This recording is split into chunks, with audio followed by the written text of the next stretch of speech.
Hello everybody and welcome to another one of my War Leader PvMP videos. Today I'm going to be showing you two 1v1s that demonstrate the importance of being able to keep a cool head and continue the fight even when everything goes pear-shaped.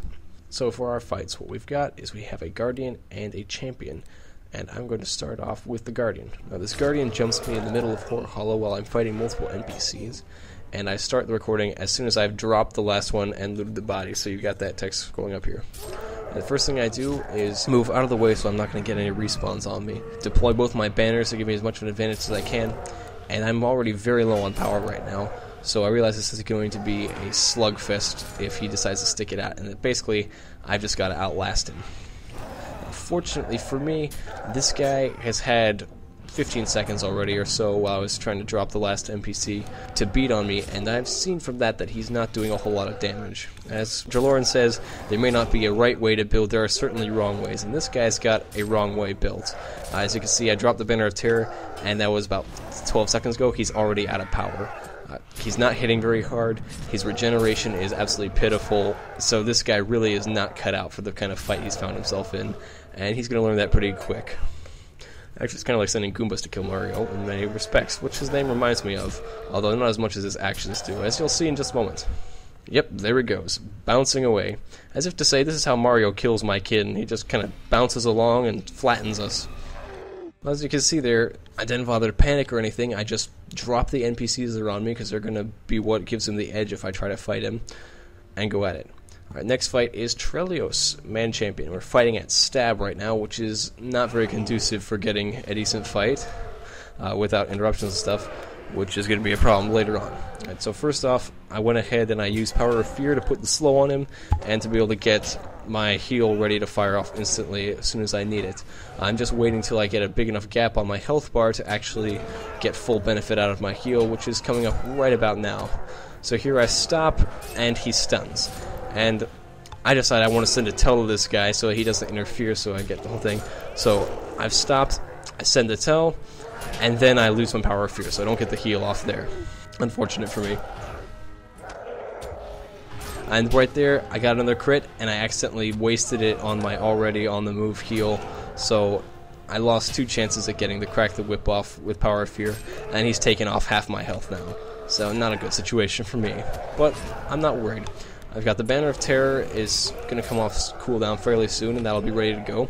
I don't think that I'll need it at this point. The Captain is in the background over there, further down, but I'm not worried about that because he's not interfering at this particular point in time. There's also a Burglar who's been hanging around out here who is a Hobbit, because I tried tracking him, but the Hobbit is letting us go at this, so I'm not worried about that either. Trelios does a good job right there with interrupting me as I'm trying to get the heal, but it doesn't waste my Power of Fear buff or anything, so ultimately it doesn't do much for him. Now right here I turn off auto attacks because I'm really not totally sure about the way the champion bubbles work. I understand it's a morale bubble and stuff. I don't know if I'm supposed to kite it or something if it eventually runs out. I decide I'll just go ahead and use him to try to get some crits and pump myself up. The Captain that was over there hits me with Oathbreakers right here, so I realize that I'm going to need to drop the Banner of Terror, lower his damage, and do some other stuff in order to overcome this extra little challenge that was thrown at me. Once again, the double tap to the rescue as I get off the induction heal there. And right now I'm just trying to kite him and hoping for crits so I can rebuild some health here. And I'm also watching his power bar go down because Banner of Terror is having all kinds of wonderful effects like that. He's got me really close right here, but I'm just going to keep on going at it. Didn't get the crit. I decided to stop, go for the bigger heal because I need something, and I've dropped into commander stance at this point because I just need good heals at this point. I'm not so worried about anything else, I just need the heals. I didn't quite get the double tap properly done there, but still got my thing off, and there we go, I get the crit. Unfortunately I used it on Crack the Whip. I probably should have used that on Quitters for the extra healing power from that, but it would have cost a bit more power, so there's no choice you can make. That second one I didn't have enough power for Quitters, so I went ahead and just went with Crack the Whip, trying to get myself the extra health to stay alive for this whole thing. Alright, I'm down at the very bottom of my power bar, but this is a a place where I'm fairly comfortable fighting. I fight here quite a bit, but he's pumping a lot of damage right now, and that I am not very comfortable with. I'm still alive, barely, but it is tough. Make no mistake. This is not a kind of place where you want to be fighting a champion. And that NPC right there, I just pulled its aggro. So now I'm really in trouble because I've got an NPC shooting at me. They're going to be doing interrupts and stuff. He's got a lot of power. He's popped his man heal. But creeps come over the bridge, take the NPC. They hit him. My power part comes off cooldown here, so I'm really, at this point, I've got enough power to actually survive.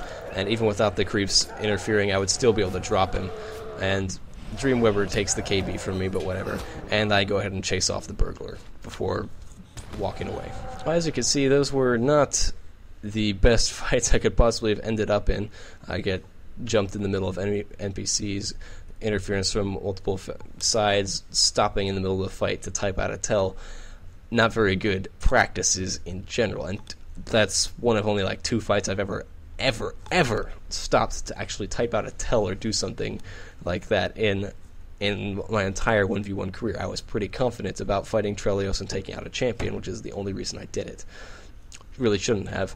That whole tell thing is what ended up causing me to lose my first power fear buff, miss the chance to heal myself, mess up my other heal and such, and let me get down as far as it did in the first place. The important thing there is that in all the situations, I didn't panic, I didn't try to run away or anything, which is important for a war leader. You're not going to run away. That's something I learned a long time ago. We got to slow, so maybe it's possible now. But really, as a war leader, you don't get to run away from a fight. When people catch you, then they've got to kill you, or you can let them kill you by turning your back to them. And that's just the way it is. So you learn to fight and go down fighting, or to fight and occasionally get lucky and win. Except that now war leaders don't have to get lucky to win, they just have to be good to win. So anyway, the whole practice of just maintaining your calm and just throwing out whatever you've got in order to try to give yourself an edge in the situation, even if you're far behind in terms of power, health, etc. Just do that and just keep fighting very well, and just keep fighting responsibly and smart. In the fight with Trelios, what you saw was I was doing a very good job of keeping positioning, making sure I was always facing him. He never really got behind me any time where it really mattered. Even when I was typing a tell, he was still going at my frontal avoidances, block and parry. He never took the time to actually swing around and go after the evade-only area. I wasn't doing a whole lot of that either because we were pretty mobile, but I was still occasionally nailing him in his rear armor, and I did that a lot more than he did it to me. The Guardian did a little bit better job of that, but even then he wasn't able to consistently get behind me or anything like that, and I was also getting behind him sometimes. It was just that I was a lot more concerned about trying to get extra health and managing my power. Well, that's all for this time. Things have been a little slow since the release of Isengard. I've got some more videos from Mirkwood that I'm probably going to put together into a how I do raiding and stuff, possibly. We'll see if that turns out. Over the next week or two, I'm hoping that the number of freeps out there pick up, so I'll be able to record more stuff and have more things to show. But that's all in the future, and we'll just have to see how that pans out. Well, that's all for this time. Good luck and have fun out there. Ugmog is out.